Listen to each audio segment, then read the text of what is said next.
बेरोजगारी और पलायन बड़ी समस्या है, इसके लिए पदयात्रा का क्या मतलब है? ये तो सबको पता है कि बेरोजगारी और पलायन बड़ी समस्या है, लेकिन पदयात्रा से ये जानने को मिलता है कि इस समस्या की विकरालता कितनी है, इसका सामाजिक पहलू जो है। जैसे हम लोग गांव में गए हैं तो 2000 से ज्यादा गांव में मैं दावे के साथ कह सकता हूं कि 50% से ज्यादा युवा गांव में रह ही नहीं रहा है।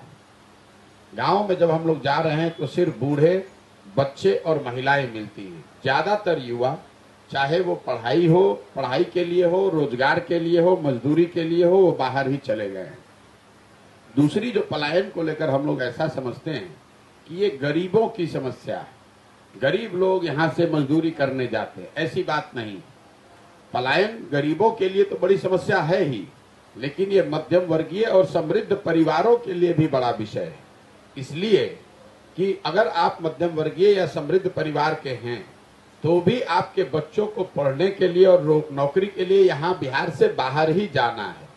यहाँ पर पढ़ने की सुविधा न होने की वजह से, रोजी रोजगार की सुविधा न होने की वजह से अच्छे परिवार के बच्चों को, समृद्ध परिवार के बच्चों को भी अपना घर, अपना गांव छोड़कर बाहर ही नौकरी करने जाना है।